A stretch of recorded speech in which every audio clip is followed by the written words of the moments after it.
I was like, what the heck is that? Oh, that's what that was. All right, so welcome, y'all. My name is Maya. I grew up here in New Orleans on Jackson Square, which is our park area on the right, and we're going to get pulled by our mule. Her name is Baby Girl. We use the mules. They're better in the heat. They're stronger. They're healthier. They're I don't know what's going on. They're hardier. They're stronger than horses. It is the law for the heat. By law, we go in around 95 degrees or 105 degree heat index for their protection. And Jackson Square is our park on the right end, the heart of New Orleans. We were settled by the Mississippi River. It's up that ramp on the left. In 1718, there was a land grant given to our French governor, Jean-Baptiste Lemoyne, Sieur de Bienville. He settled the high part of the land grant given to him. It became Jackson Square. They called it the Place d'Armes for the French, the Plaza d'Armas for the Spanish. It was our military parade grounds and execution grounds for the city on both sides of Jackson Square. On the right, they have the Pontalba apartments, and they are some of the oldest luxury apartments in America. They were built by the Baroness Michaela Almonaster de Pontalba to be luxury apartments like she knew when she lived in Paris. And they still use them as apartments. We're going to see them again around the corner. They're about 1,800 square foot for $3,000 a month. And by the river on my left is Jack's Brewery. Our retail mall was built to be a beer brewery. In 1890, it became the 10th largest brewery in the South, and it went out of business after a fire in the 70s burned a lot of it to the ground. You can see the fire burn on YouTube if you like. The fire began on the left where they have a parking lot. In the back of the parking lot, they have a tree line.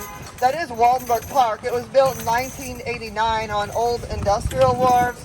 The end of the park's upriver with the Aquarium of the Americas and the IMAX Theater. Downriver, up the ramp on the left, is a dock area for the steamboat Natchez, an authentic replica of the paddle wheelers of the 1800s. And there's paddles in back of the boat that made the boats go up the river. Before that boat drifted down the river, the ship captain would sell the goods and then the boats. Boats were broken up into what we call bargewood. They built houses and sidewalks out of them. In 1984, we had the World's Fair come to New Orleans, and they turned the brewery into the mall. The end of the mall is going to be here on the left with the H&M store. All the boutiques are in the back, and we're going to make a right at the next corner. We're crossing to Louis Street, which goes to the river. We're going to use St. Louis Street to go into the French Quarter.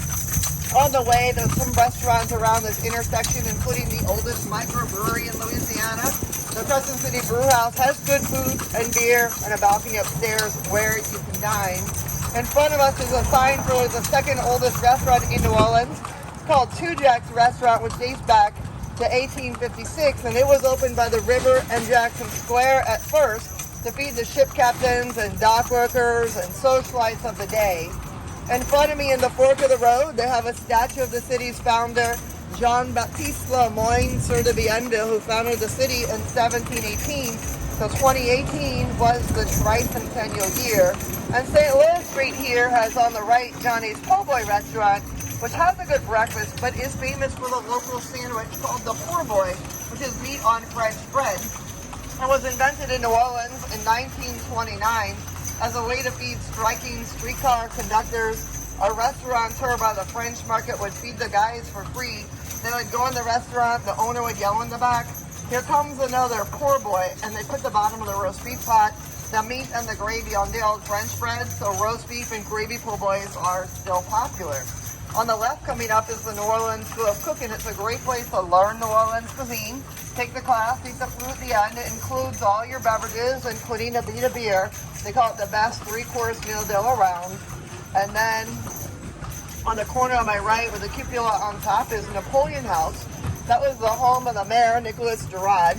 He had concocted a rescue mission to get the Emperor of France, Napoleon Bonaparte, from exile.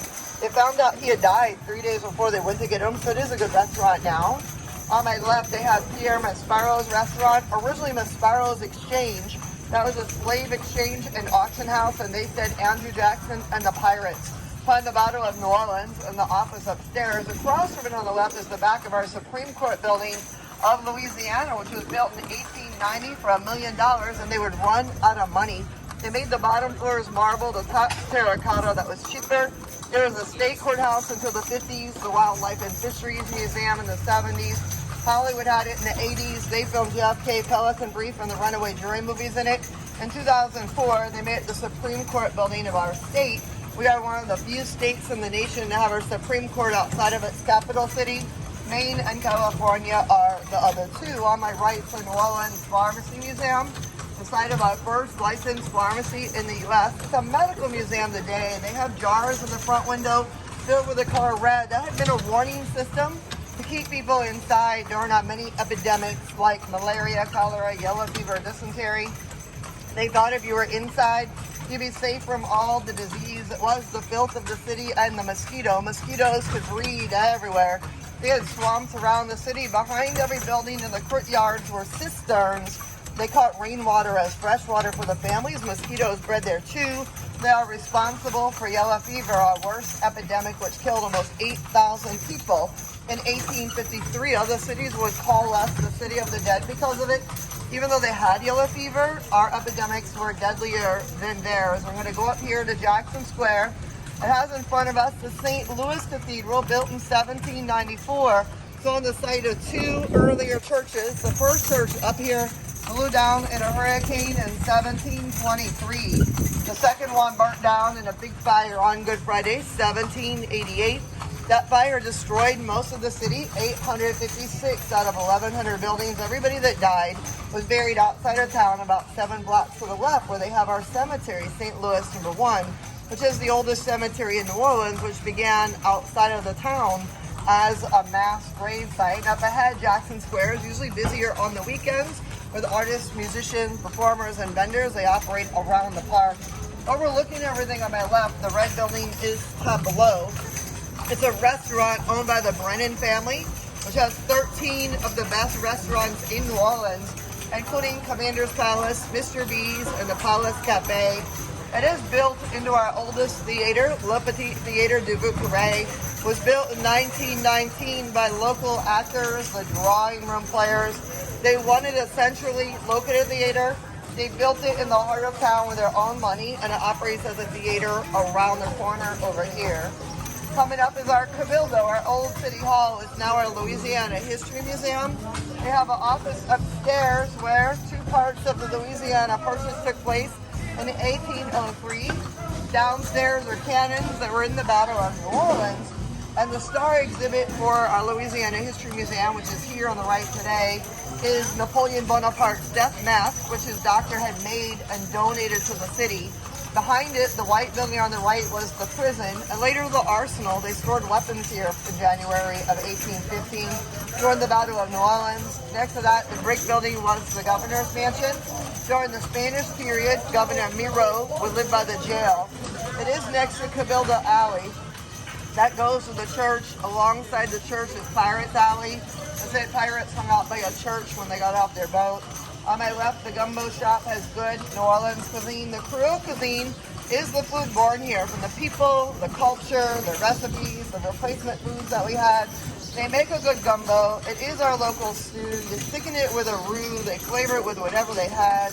Today it's chicken, sausage, seafood, or okra. Our next street is Royal Street. Our main shopping area is closed to traffic from 11 to 4, so you can walk and shop and generally listen to some music. They do have a lot of bands that'll set up outside the grocery store, which is Rouse's on the right. There's Miss Doreen on the right. She sings beautifully. Hello! Sings beautifully, plays the clarinet. There's a lot of high-end shopping towards the left, like the chandelier store on the left, because 6 blocks away on the left is Canal Street.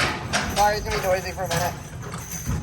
Canal Street became the business corridor where people and their goods would come into town off of boats and trains and streetcar lines. We're going to go to Bourbon Street next. It used to be the end of the colony. Everything would start by the river in Jackson Square, and the back of town had the swamps that had the nightlife that was bars with music, so everybody by the river could sleep a little longer. It got high-end over time.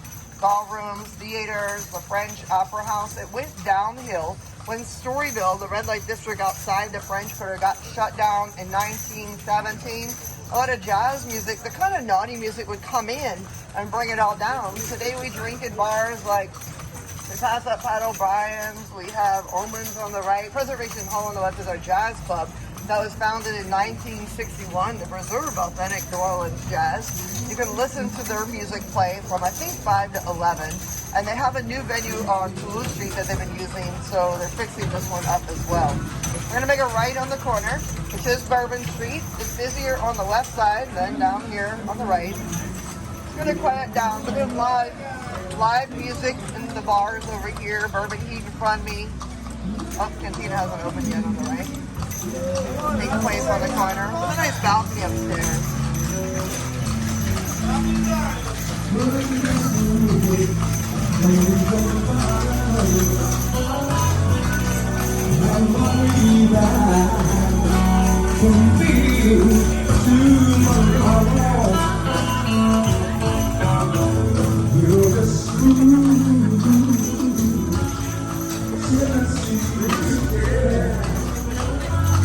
This is Orleans Avenue. It starts in the back of the cathedral in a green space called St. Anthony's Garden that used to be a dueling ground.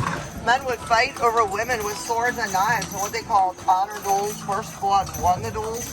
When Americans came with their guns, that's when dueling became deadly. And we're going to go downriver, which is a little quieter. We have Fritzl's on the left, our European jazz club.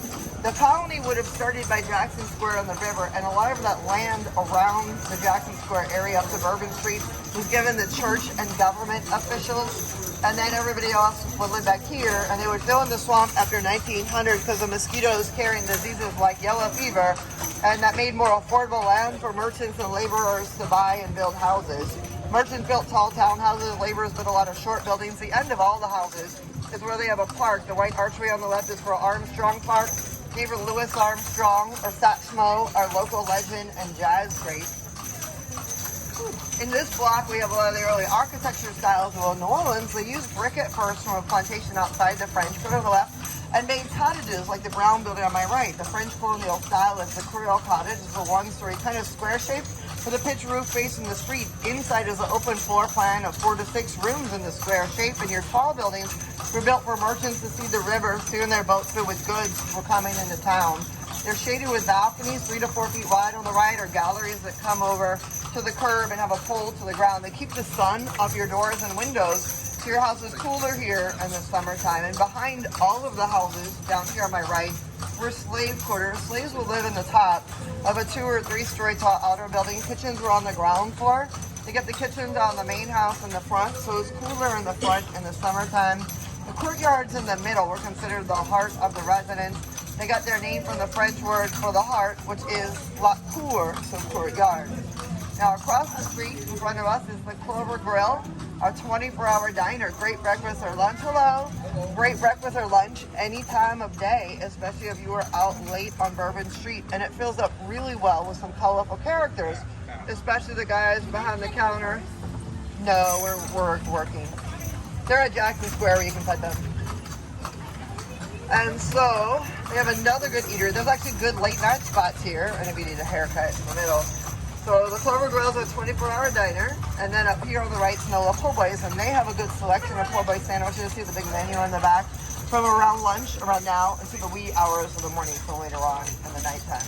Further up on the left and the right are some wooden houses that are shotgun houses that were row houses that came to the South after the Civil War and then slavery, because immigrants would come be the new labor force. They fit long and narrow lots everywhere. They have 3 to 5 rooms in a row, and they got their name from the idea that you could shoot a gun from the front door all the way through to the back door without hitting any walls. And it's a breezeway that kept the home cooler in our hot summer months. On the corner on my left is Lafitte's Blacksmith Shop Bar. It's called the oldest bar in America. It's one of the oldest buildings in New Orleans. Dates back to 1772. It's dark on the inside. They light it with gas and candles. They have electricity at the bar. The sit-up belongs to Jean Lafitte, the pirate. His picture's out on the shutter is a front for his smuggling operation. Smuggled goods and slaves into America when that was not legal to do so. And they said he was so rich that he lived on the left, but they had Lafitte's guest house. It's a boutique hotel today. You can look at their rooms online if you like, and they claim that was built after the pirates were here. And we're going to go down river just a little bit more. I know. And it's quieter back here than where we started, because the colony had started at Jackson Square on the river. We were 4 blocks by 4 blocks, and they outgrew that small space real fast, upriver and downriver. They called that first area the Rue Carré. It means old square in French. That's what we call the French Quarter now. It's rectangular now. We're 13 blocks along the river, 6 blocks from it. They have a curve of the river up there that was easily defendable. It's high ground, already settled by Native American tribes. the Choctaw and the Cherokee. Everything came into port here. Global goods came up on sailing vessels. American trade came on flatboats down the river. Everybody would live by the river because Bourbon Street had been the swamp. Everything got sold by the river. It was the market in the French-speaking part of town. That is where I got its name from. And they had a short land route up here between the river and the lake that Native Americans had used for thousands of years to get to the Gulf of Mexico. It was the next street that became an early merchant road because the colonists would use it to make world trade more profitable. That connected the river port on the right to the world port on the left, Lake Pontchartrain and Bayou St. John. And they would call the next street Bayou Road. And they still do in the lakefront city park area on the left, but in the French Quarter, it has become Governor Nichols Street. And we are going to use it to go towards the river on the right. And as we go, you'll see there's more green space back here. There was a lot of fire danger in the early colony, so Jackson Square became the park. And most buildings there are interconnected with firewalls. And then they got a kind of a grip on it, so there's more alleys and airflow and gardens like the grapevine with the grapes. It's hard to see because of the heat, but there's a grape on the grapevine on the right. They have a cypress tree coming up on the corner. The state tree of Louisiana grows in the swamps. The swamps used to be just here to the left, and we're going to make a right at the corner.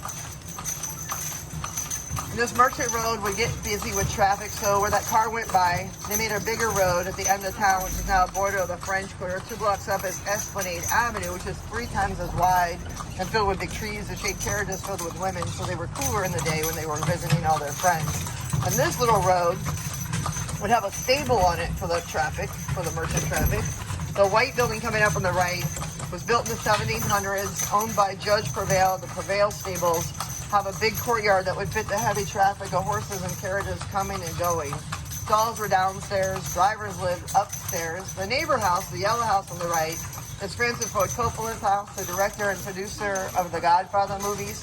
He has that as his vacation property. His nephew bought the house on the corner, the gray house with the White Widow's Walk, was Nicolas Cage's house, and he didn't pay his income taxes. The IRS took the house, sold it in a tax auction to a private owner. They would renovate it, show it off in the newspaper about 12 years ago. Famously, it's the most haunted house in the French Quarter. It's called the LaLaurie Mansion. It was owned by Delphine LaLaurie, the sadist, who mistreated her slaves by doing medical experiments on them. And her story was glorified in the TV show American Horror Story Coven. They don't use the house in the show, but they use the block here as background. If you watch the show, they use the house with the green poles in front of me because it has a similar texture to the facade. That is the Gallier house. It was built for and by James Gallier. Gotta get in the middle. It was built for and by James Gallier, the architect who designed a lot of government buildings here in New Orleans. And it's a museum that you can check out when the gift shop up here is open. Go inside, learn about the tour, and buy any tickets if you like. And a lot of the government officials were like him, were given the land along the river on the left, and the merchants bought up the rest to Bourbon Street, which was the swamp, because everybody wanted to live by the river because everything came into town of a boat. Goods and buyers and parties at night were how business deals were cut. So close proximity or grandiosity got the buyer to your house for the party, so you get the better deal, or maybe the only deal of the day. And Royal Street would get bought up by merchants with lots of balconies that would shade the women walking with their friends from one end of town to the next, showing off their hair and new clothes. Stores would open up to cater to them. There is a lot of shopping here on Royal Street. It's kind of eclectic and artsy back here. It's more commercial and expensive by Canal Street. There's a lot of gardens on the balconies. They are outdoor living spaces for apartments and condominiums. A lot of balconies have spikes for protection back then. In the middle, what looks like pitchforks are called prise-en-garde. Below, on the poles, are what we call Romeo and Juliet spikes, or Romeo catchers. They say they were made to prevent Romeos of the day from climbing up, and the Juliets from climbing down. They said if Romeo climbed up, he was going to sound like Juliet when he came back down. On the corner on the right is a school, McDonough 15, was getting renovated. It was built where they had a theater in 1788. The Theatre Saint Philippe was replaced by a boys' school in the 1830s, and this building in 1932. And Elvis Presley would use this building in his movie King Creole, which took place largely up here on Royal Street and over by Jackson Square. I went to this school in the 80s with the 6th grade with the Preservation Hall family kids. Their parents were our room parents, their musicians were our music teachers. Famous people they say that went there were Truman Capote, Richard Simmons and Lee Harvey Oswald. I've looked them all up. Truman Capote moved away when he was about 6 weeks of kindergarten, though he lived in the French Quarter as a young man. When he wrote his stories, Lee Harvey Oswald's family had a house in the district, but he didn't like to go to school, so he couldn't afford to be dead. Richard Simmons grew up in the French Quarter on St. Louis Street, and he went to a private school behind the cathedral, St. Louis Cathedral Parochial School, and later a Catholic high school, Forge Zoo out in the suburbs. We're going to go up towards the river so we can go back to Jackson Square. On the way, we're going to hit some potholes, and I'm going to try to not hit them. But on the left, you can see a sign for Rufino's Bakery, an Italian bakery that was here and shut down in 1923 because we're in the Italian section of the French Quarter. When slavery was abolished, the French Quarter had a lot of young Sicilians, and the men worked on the riverfront, the boats, the docks, the warehouses. Their families came over with groceries, bars, restaurants, bakeries, and the mafia. They said the mafia would start in New Orleans as a gang of ruffians called the Black Hand Gang, and they would mark your building with a black hand print. At this intersection, if you look to the right, you'll see the cathedral in Jackson Square. There's a big yellow warehouse in front where we stored goods that didn't spoil. That was for dry goods, stuff you buy in department stores, clothes, linen, jewelry, cosmetics, and they were sold in the building being renovated straight ahead. There was a store in the 40s called the Red Store that was a lot like a department store, and it is part of the French Market, which began where we all began by Jackson Square and the river, because Native Americans were living where we have Jackson Square Park, and they would trade their goods to the sailors on the river, and the city put a pavilion on the levee to shade everybody. That area got a slaughterhouse, became the meat market. The slaughter industry grew big, upriver, downriver, across the river. A lot of Texas cattle drives would end in New Orleans. It's why we eat so much roast beef, and they used to eat a lot of liver. As the city had grown along the river, so did the marketplace. They had a meat section, seafood section, fruit and vegetable section, dry goods section. Each section had its own building. It runs down 5 blocks, follow it to the end to the left. 4 blocks away is the flea market, the open air variety market. All of the French Market was open air until renovations in the 60s and 70s made it shops. And we'll see the shops, they're over by the river in front of us. In front of them are some flags of France, New Orleans, Louisiana, and America. We're afraid of garbage that flies, sorry about that. And it's all gonna fly because apparently the story's coming in, yay!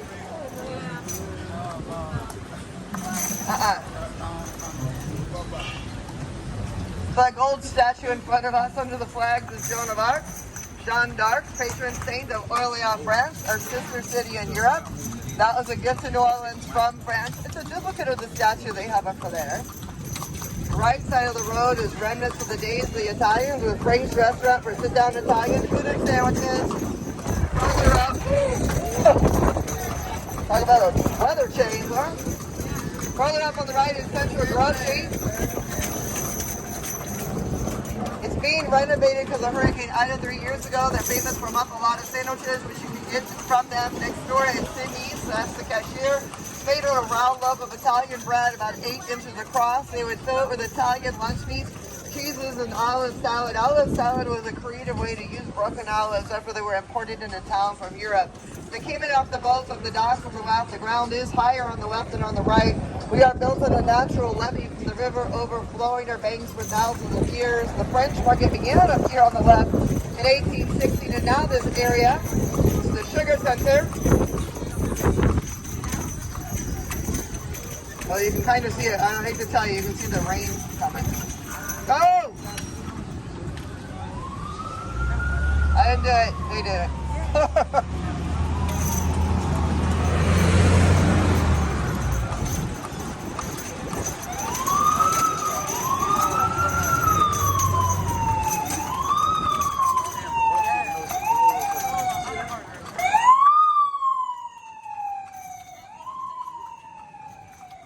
A cute little cop car is attached to a smartphone app.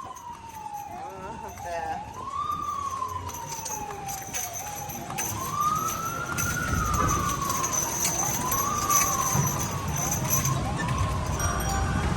So on my left, you can see a sign for Aunt Sally's that makes fresh pralines on site every day. Our local southern candy is made of pecans and sugar and sweet milk. It's derived from a French recipe that used almonds, which we don't have naturally in the colony, so they use pecans. The beginning of the building's Cafe de Monde. Or you get the beignet, a fried sweet dough covered in powdered sugar for $3.50. You get 3 of them. Makes a great meal deal. Wash it down with cafe au lait, a mixture of hot coffee and hot milk. We're going to go back to Jackson Square. It was turned into a park in 1851 by the Baroness who built the apartments on both sides. The city dedicated the park to Andrew Jackson at the end of the year. The statue in the middle was put up 5 years later. It is 10 tons of bronze. It rests on the 2 hind feet of the horse. The pose of the statue is he is tipping his hat to his troops when he beat the British in the Battle of New Orleans. What the locals said at the time is that because the Baroness had paid about $30,000 for the statue to be put up, they must have been a special kind of friend.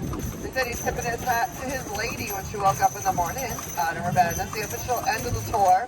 We're going to get up here into the line to make the end of our line, I guess. Hold up behind that purple carriage. Once we get to a stop, it'll be safe for y'all to disembark. It is $30 a person cash, $31.50 credit cards. Tip and good reviews are appreciated. Tips on credit cards, you just have to tell me in advance. If you want to pet the mule, she's friendly. If you want to, oh, I forgot her too. I was like, I can give you some